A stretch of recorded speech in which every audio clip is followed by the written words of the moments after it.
Hello, my name is Alex. I am a field tech for Plateau Land and Wildlife. We are out here today in the beautiful Texas Hill Country doing a site visit and feeder refills. If I had to guess, I've probably personally inspected 1,000 plus boxes.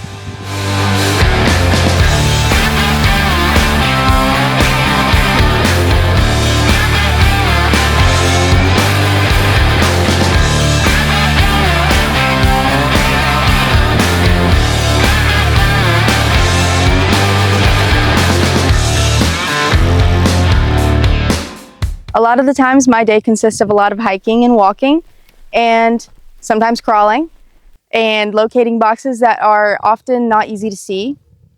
The GPS system helps us do this, but also it just takes a good eye. A site visit usually happens 2 to 4 times a year, and that includes checking nest boxes. When we do that, we check for nests. Occasionally there are birds inside of them. And if there are nests, we check for eggs and hatchlings right now during the springtime. And then we'll just be maintaining those nest boxes and also maintaining feeders. On site visits like this one, we also have water tables. So in addition to checking nest boxes, we're going to be maintaining the water tables. We'll be cleaning out dog pans and also checking the water levels. So for site visits, we're going to be taking a picture of the inside of the nest box. Occasionally we'll take a few more pictures of the nest box if necessary, but really we just want that inside.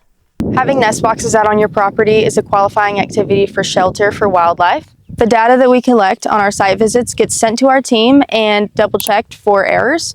After it gets double-checked, it gets sent to the CAD. Before we conduct our site visits, we make sure that the property owner is aware of our visit. When we arrive, we use the maps that we all have to locate each nest box, and we will be checking every single one of them. Today, for example, this is a larger site visit, so we've checked probably 100 plus nest boxes.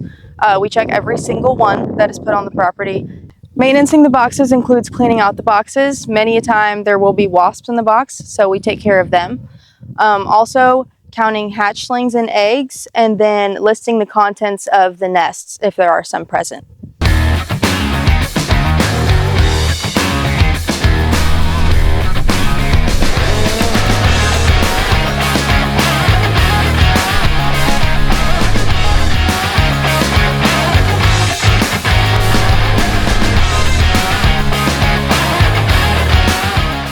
Whenever I check a box, I list its type, so the species of bird that will be in it, and then I'll list the year and the number.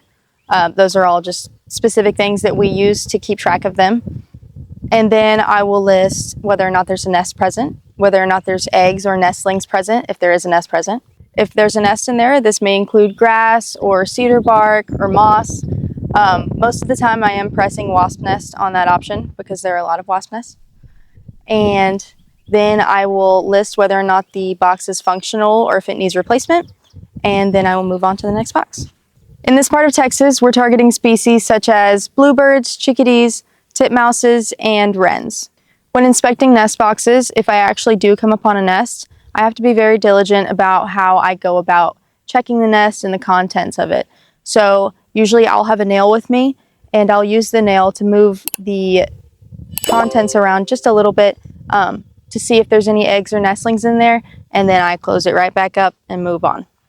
I never show up without extra nails. I actually have some in my pocket, and extra wire and hammers and wasp spray. Never show up without wasp spray. Bluebird and chickadee nest boxes are drilled into trees or posts if you don't have trees, and then titmouse and wren boxes will be hung on a wire onto trees or bushes. The nest boxes are here to provide shelter for certain species of wildlife. Nest boxes are one of the most popular products that we offer, and they're a great way to manage for native wildlife.